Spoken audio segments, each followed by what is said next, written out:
Hello, my name is Rich Howard, owner of Architectural Builder Supply, and this video is to bring you a closer look at the Schlage number A80 Orbit 626 lock. This is an A-series keyed lock. It happens to be an Orbit and happens to be in 626 satin chrome finish.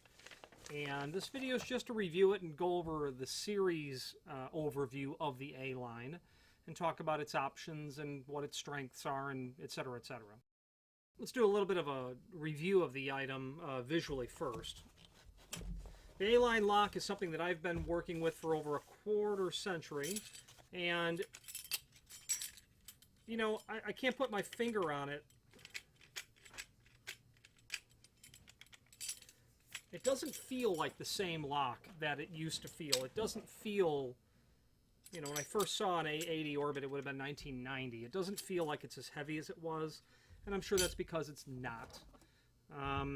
Nonetheless, this still is a grade 2 cylindrical lock, and the A-series knob is going to be a grade 2, 500,000 cycle test,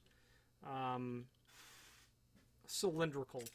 Cylindrical lock means that the lock body installs through a crossbore in the door, and that the latch assembly, or the locking assembly and the latch assembly, are different pieces, versus a tubular lock where the latch bolt does the work primarily of interfacing with a spindle. That would make this different than a tubular lock. This would be called a board lock, or a cylindrical lock is the proper term for it. I'm personally incredibly partial to Schlage, and it's probably because certainly of my level of familiarity with it, with the line, having it been in Chicago, where I worked in my first part of my career. Schlage is everywhere there. Arrow is very common, as are many other lock manufacturers, but when it comes to construction, contractors, even residential work, you're going to find Schlage everywhere. There's lots of homes that would have been built in the 1950s and 60s that would be full of Schlage locks everywhere, all over the place. And back, the home that I grew up in, early 60s, it did indeed have an 18-inch back set, big star escutcheon in the center of it. And that's all Schlage. And if you go back far enough and you look for old catalogs, of which we collect those, in fact, there's a link below this video to the manufacturer's page where you can review all of the vintage catalogs that we have from Schlage. I have some that go back certainly mid-century, and that's neat because you can see all this stuff. What's really great about the Schlage line of locks is that not only will you find A-series knobs and D-series knobs, but it's very likely that you're going to be able to purchase parts today to keep your locks working that are a couple of decades old, and that's pretty important to be able to go back that far. Okay. Another interesting little walk through history is if you were to Google search Walter R. Schlage patents, who is Mr. Schlage, you'll find 100 plus patents that he put out. Not all of them lock related, but lots of them are lock related. So anyway, it's interesting. So the A-series is a medium traffic control. Pardon me. The A-series is a medium commercial use or / heavy-duty residential. So if you have a residential application and you're looking for what would be classified as heavy-duty for residential, a grade 2 cylindrical A-line lock from Schlage would be it. If you're looking for something moderate in terms of commercial application for volume, the A-line would be it. A robust lock that will behave properly, predictably, reliably, and is available in a variety of finishes and knob designs to suit your requirements. The safety and security of your buildings, reading Schlage's page here, is something to take very seriously, and that's why every Schlage lock and deadbolt undergoes intensive training to determine its Ansi grade level, and that's where the grade 2 comes in. Cycle tests, door impact test, bolt strength tests, resistance tests, warped door tests, a variety of things to make sure that this lock is going to perform the way in which they mark it will be performing for you. They say that these locks are built to last, made of cold rolled steel and machined threaded hubs to prevent loosening of the lock set by bolting the chassis to the door. Okay. So, cold rolled machined threaded hubs The lock on the outside is going to have this threaded rosette. And you're going to rotate that into the point to where the thickness of your door is compatible. The other side is going to be then through bolted. The rosette, the escutcheon, the rose will come off. You're going to basically just take this plate, mount it accordingly, and you're going to bolt it right into the chassis. Okay, a really durable way to go about installing this, and that's because those bolts, I believe they're 1032 machine bolts that are there. Don't take my word for it, but I'm quite sure they're 1032. And that will get the entire chassis bolted down. And in all of these that I've ever installed, it's very tolerant of being too tight, works in a lot of applications where maybe there's a problem with the door.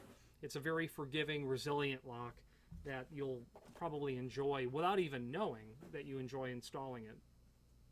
Heavy-duty cast mounting plate with specially tapped holes keeps lock set tight on the door. Patented door range adjuster allows quick and easy adjustments. This will work on 1 3/8 to 1 7/8 thick doors. And that's handy because if you're doing residential, you might have an 1 3/8 garage door. You want an A-line lock on that because your garage door, if it's an attached garage, it's probably going to be the door that gets the most use in the house. There is a link below this video to the product catalog that will allow you to review what I just read. What's nice about the A-line lock as well is if you're using it in a commercial setting, you might have a bunch of grade 1 levers. You might have grade 1 knobs.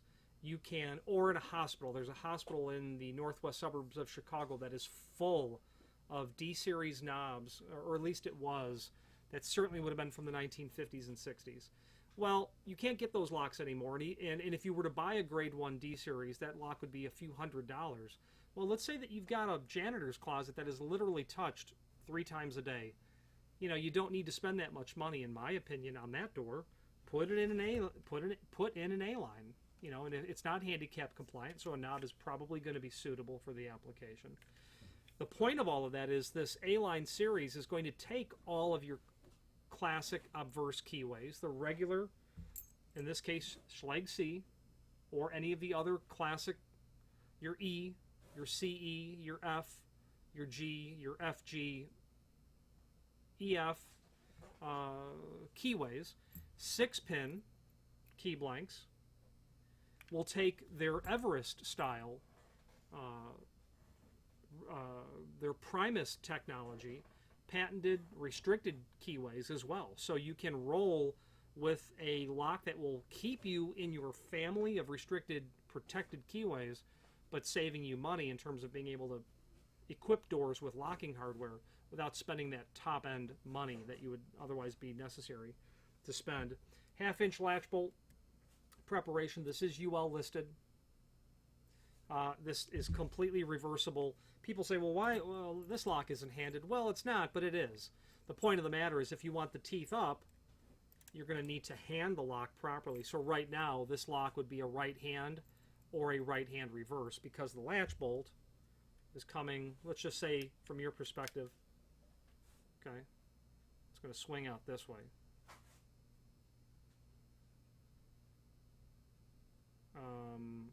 No, that's wrong.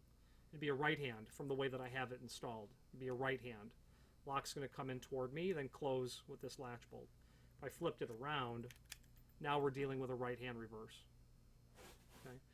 The point of that is you do want the teeth up because the Bible of the cylinder, the top portion of the cylinder, the housing where the springs and the driver springs are, you want those at the top. You don't want them at the bottom because locksmiths would certainly argue, American locksmiths would probably argue that over time the springs, if they're at the bottom of the installation, gravity will fatigue those over time, and that's a long time in the future, but nonetheless you want the springs at the top, so that's why they're handed. Suffice it to say that this 2 3/4 latch bolt, this is their 11096 latch, is available in different variations as well. Strike plates, of course, this lock, you may not have noticed it, but if you did, it's LLL. I specifically ordered this lock to come with a 2 3/4 latch bolt, 1 1/8 deadlocking latch bolt, less the strike. This is an electric strike installation. And there's a very minor deduct usually for less strike. Strike's not needed, so we ordered it less strike. Continuing to move on, we can look at the different trim that's available, they offer in the knobs, it's an A line, so that means it's knobs only when it's a keyed function. When it's a keyed function, that's the important part. And we were about to talk about the knobs before I got pulled away. The A-line is a knob series in the keyed functions. In a non-keyed function, you can do a lever, but not in a keyed function. If you need keyed and lever, you need to go to, believe it or not, the F series can do it, or the AL series, the grade 2 cylindrical lever, or the ND series can do a grade 1 cylindrical. So the 4 knobs, and in the history of Schlage, they had a lot more knobs. They had ones called the Meteor, is one that I recall. They actually had the Crown knob, which was incredibly ornate, in terms of Schlage. But anyway, the Georgian, the Plymouth, the Orbit, and the Tulip. Those are listed there, and you can review that. You know, in today's day and age, the Orbit knob is the one you're going to see. Tulips, very occasionally, I'll have a client who's got stuff that they installed in the 80s and they just want to keep it rocking with Tulip. I don't sell Georgian A-line often when it comes to keyed locks, but it's not unusual to do, you know, a home built in the 1970s. It's all antique brass and they want that Georgian. Plymouth, to me, is a classic knob design that you could use very easily in those applications where you want an inexpensive knob in a keyed function. It looks great in all the finishes. But Orbit and satin chrome, that sure goes together. Orbit and polished brass would be really great as well. But that Lavon handle is there. Now, moving through the catalog, we get to a page that shows us all of the finishes. And be mindful that they can't do every finish on every trim, but you'll see the matrix there. And if you're talking Orbit, they can do most of the finishes on that material. Interestingly enough, only the Plymouth they can do in a stainless base material, and that's the one they can do in actually all of the finishes, is the Plymouth knob. But you can't really get Georgian in all of the finishes, nor can you get the Lavon lever. The door handing is listed there, and you're encouraged to order the lock, the hand that you need, and of course we'll endeavor to ship that to you that way.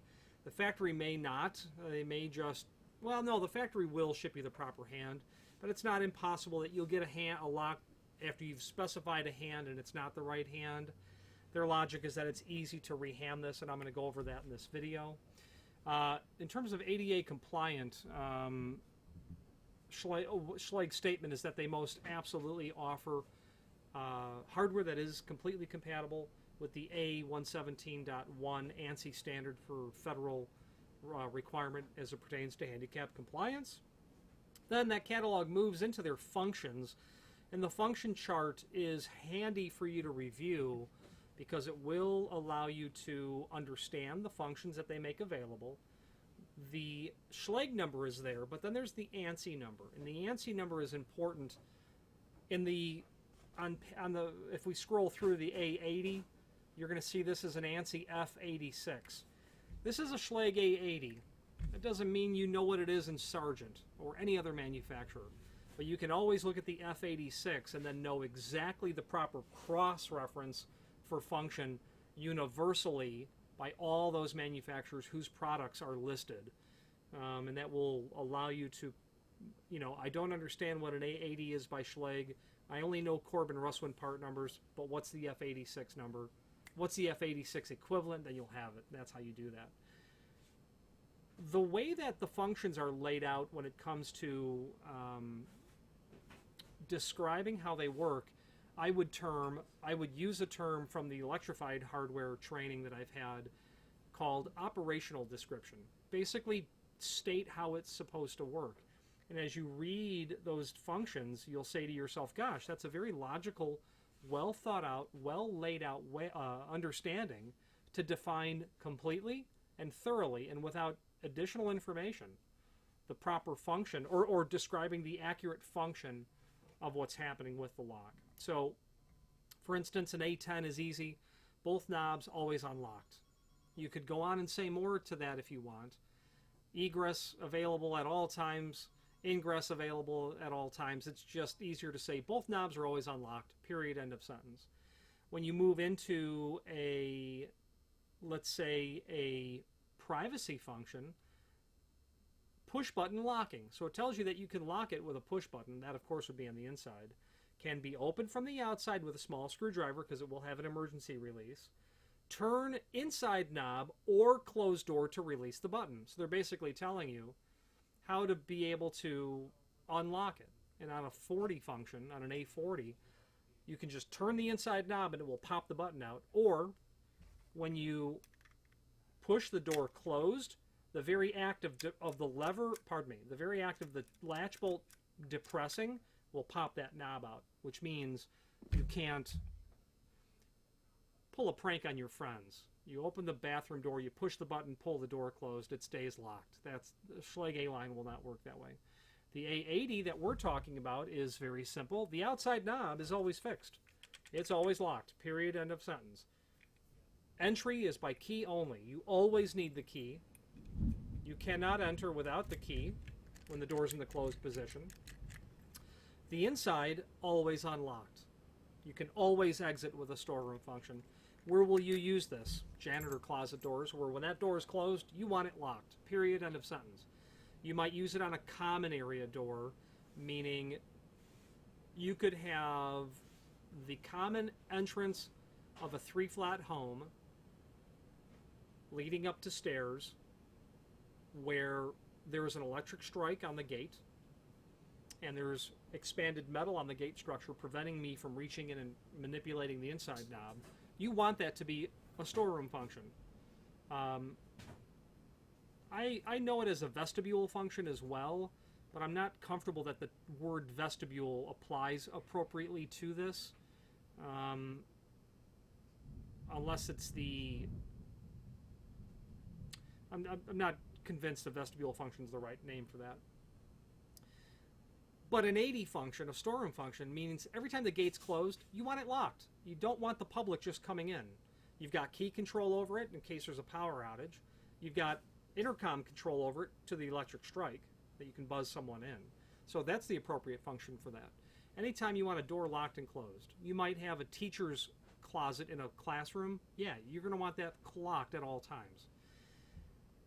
If you really want to dive into the world of functions, you want to skip over cylindrical grade 2 locks, go to grade 1 cylindrical locks. Then if you really want to see every function possible, look at your Schlage, your Corbin Russwin, your other top tier manufacturers of mortise locks, and then you're going to see not a handful of function options, you're going to see a few dozen of them.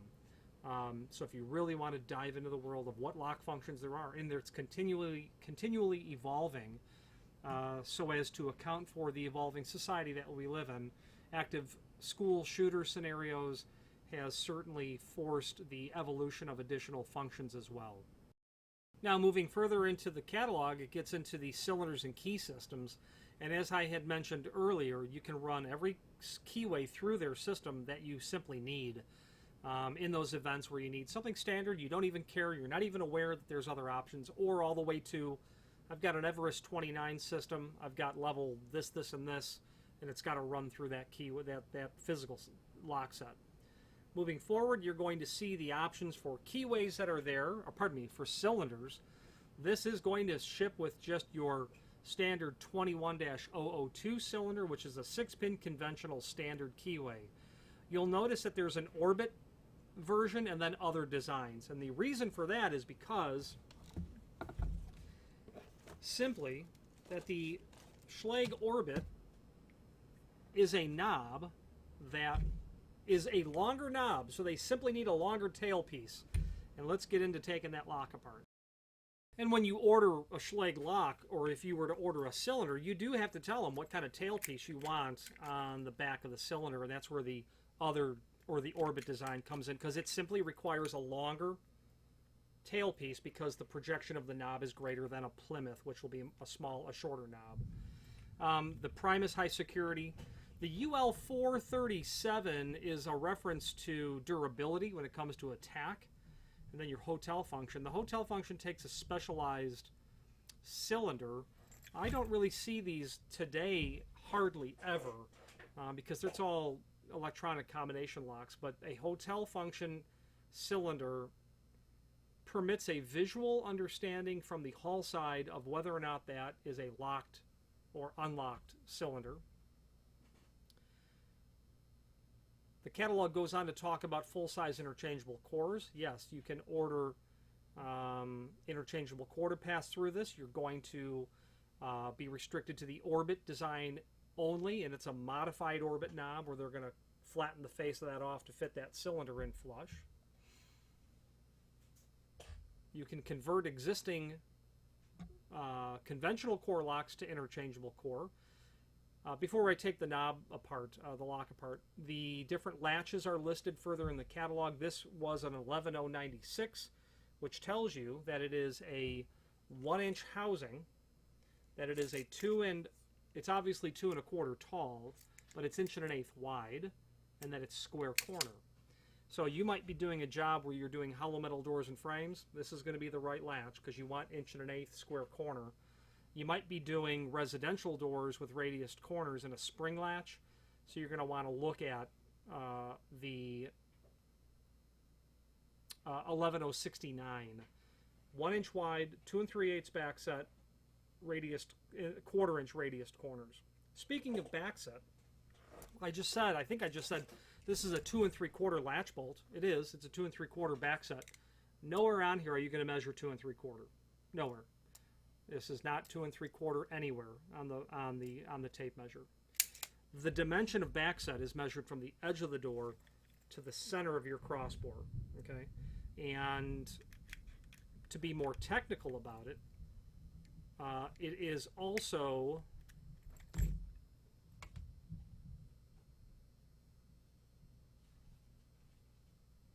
you'll notice that the 11096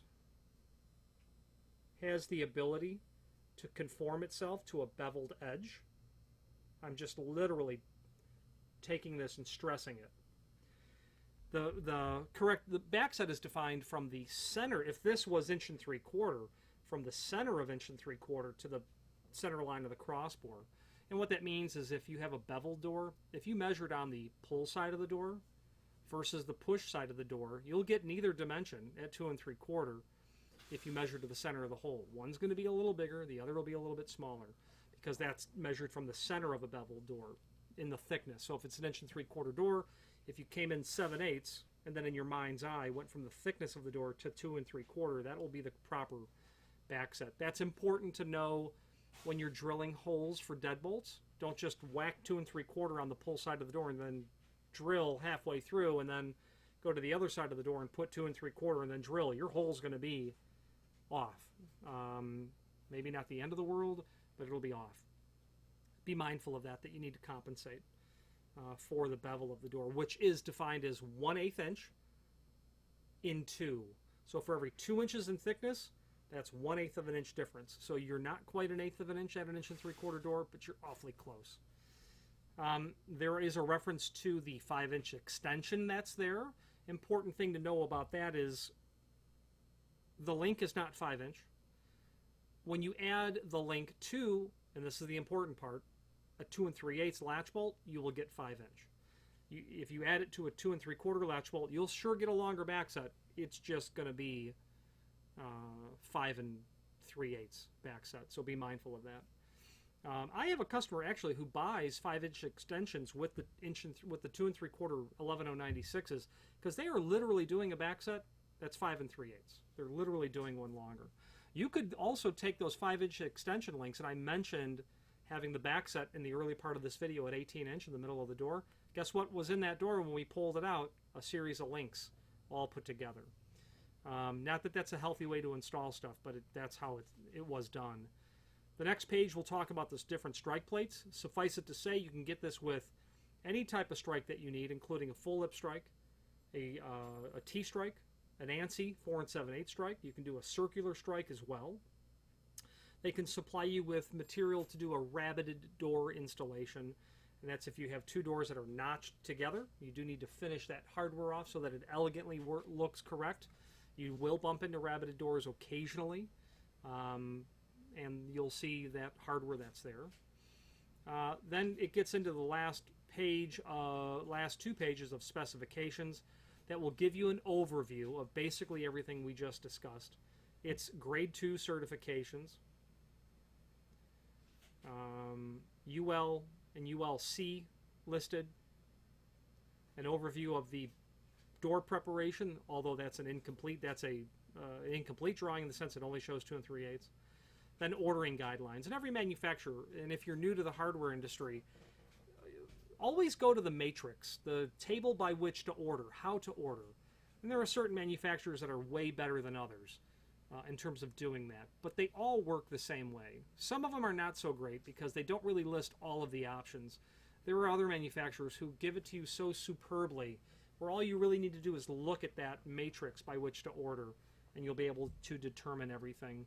The Schlage list that's there is good, but it would be better if they gave you the designs, and then the order guidelines would be a much bigger table to look at if they gave you all of the choices without having to flip back in the catalog. But that ordering guideline is literally how, as a new hardware person, you're going to learn if a customer is asking you for an A-line knob, based on that ordering guideline, there should be no reason why you're not comfortable with jumping in, because all you have to do is refer back to that section.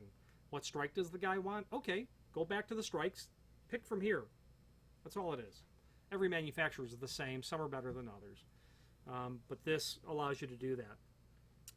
On top of all of that, it's handy to look at the price list as well, because they don't necessarily up front tell you in the catalog what all the other options are. You can order this A-line lock for an unusual door thickness, but they don't necessarily tell you how to go about ordering that. And sometimes you need the price book to come in and say, oh, I see, an unusual door thickness, I can specify the door thickness for an upcharge, but then I have to tell them, is it extended equally or unequally extended, meaning is one side longer than the other, or is the center line of the where the latch bolt engages the hub equal? Is it extended equally, or is the preparation of the edge of the door offset from the center, which means I have to account for that. So using the price catalog hand in hand is also helpful. But generally, to specify a lock, to get someone to understand what you want, or to get you to understand what someone's asking of you, this matrix is probably sufficient for that. Okay. Now, let's talk about taking that lock off. And really the only physical demonstration will be simply removing the knob and, let's say, rehanding it. So right now it's a right hand. I'll rehand it, then put it back to right hand because this client requested right hand. The way you do that, in pretty much all, not all, but pretty much all cylindrical locks, there's an M-Heart lock, which is real brutal to take off. Not brutal, but if you don't know how it comes off, then it's brutal. Insert the key and turn it basically 90 degrees clockwise, and just hold it down, turned, then have your knob removal tool. Depress the button that's there. Let's back up. There's a tab there. There's a button. There's a hole there with a tab. That tab is spring-loaded. It only occurs in one place, on the stem of the lock. That is, in fact, a tab that's going to look identical to this. It's a spring-loaded tab. There's a spring down in there. Okay. And actually, this is a great way to illustrate it. Just memorize what I'm looking at, what you're looking at, and what I'm doing. I'm pushing on that tab. I have to insert the key and rotate it clockwise. You can rotate it counterclockwise too. I'm just right-handed, so I'm going to turn it to the right. I'm going to hold it turned. I'm going to take my cylinder removal tool. I'm going to depress that tab, and as I depress it, my thumb and my fingers are pushing up on the knob, and you can see that I've already dislodged it. I'm going to put it back down and try to do that a little bit slower. Turn it, hold it turned, take my tool removal, push it down, then up, and you can see that I've now unseated it from the tab. I can then pull it apart. In order to move forward with rehanding it, you're going to bring that tail piece, you're going to bring your key, you're going to remove the key from the cylinder. You're going to get your cylinder removal tool and be really careful not to disrupt or harm the inside trim. You don't want to damage anything because you're about to supply a client with a piece of finished hardware. And when I say finished, it's not only complete in the manufacturing process, but it's something that's meant to be exposed and viewed. Furniture quality. Think of it as furniture quality. This piece of plastic you have to have. Don't damage it. Sometimes you'll notice that they're cracked here because of shipping damage. That's bad. If that's the case, don't try to, unless you can make it work, replace it, because this is going to keep the cylinder in position in the knob. And without that, the cylinder is going to fall in and your client will never be able to get their key in all the way or get it out. So I've got the cylinder pulled out, and here's our knob. That's all there is to it. That's where the longer tailpiece comes in. Speaking of the tailpiece, if it's a knob, as far as I know, if it's a knob, the tailpiece will always be flat or horizontal. If you notice a Schlage AL series, that tailpiece is vertical. And the reason it's vertical is because the lever is actually laying on its side when you insert it into the knob. So if you're repinning this and you find, because you can put this back together either vertical or horizontal, if you find that the lock, the key position is always locked, and you can you can rotate the key to unlatch it and then pull the key out, but as soon as you pull the key out, it's locked again. That just means the timing of your tailpiece is off, so it's got to be horizontal. Repinning this is a different video altogether. To rehand it, you wouldn't take the cylinder out. You certainly wouldn't, and I'll show you what you'll do. This goes back on. I grab it by the tailpiece. I insert it back into the knob. I get the face of the cylinder plug to seat into the outside. I hold that up and I bring my inner rosette down, snap it in place. Now what I would have done if I wasn't going to demonstrate that that inner knob, if you'll recall, the teeth are up right now, the hub is over here, so it was a right hand, it was like this. Once I had pulled this off, all I would have had to have done is just rotate that 180 degrees, put it back together. Okay, I'm going to put this back as a right hand because I've just demonstrated that. So you're going to get this knob back down onto the post. Oh, before we go further, the tailpiece is horizontal. Why did we turn the key 90 degrees? The reason is this. You see that slotted hole. You know what goes in there? The tailpiece. When the tailpiece is in that slotted hole, it is then going to engage the retracting hub and the inner mechanism of the lock. It will then turn to where you can pull the latch back. Okay. That C-clip on the inside where I can always depress it, the reason you can't depress it when the lock is in the locked condition is because my tailpiece and my C-clip are like this. I can't push it. I can't depress my C-clip. But when I put the key in and turn it, when I rotate it 90 degree, what happens? That happens. Now I can push it. You create just the small amount of room that you need to be able to depress the tab to pull the knob off. That's how they work. I'm going to put this back in. I'm using the key as a handle. I'm going to kind of just, get it to the point where I believe that it's seated, and it is. The knob is touching the inside face of the tab. I know that the tailpiece is seated because I can rotate the key and see that the retracting hub is working. What I'm going to do at this point is I'm going to take my cylinder removal tool, depress it, and push it down. Not that you really have to, but that's what I do. I then rotate the key to get the tailpiece out of the way, and if I can push it down further, I do. But in the case like this that I cannot, I have to rotate it, hold it turned, then bring my cylinder removal tool, depress the tab, and then reverse, push down.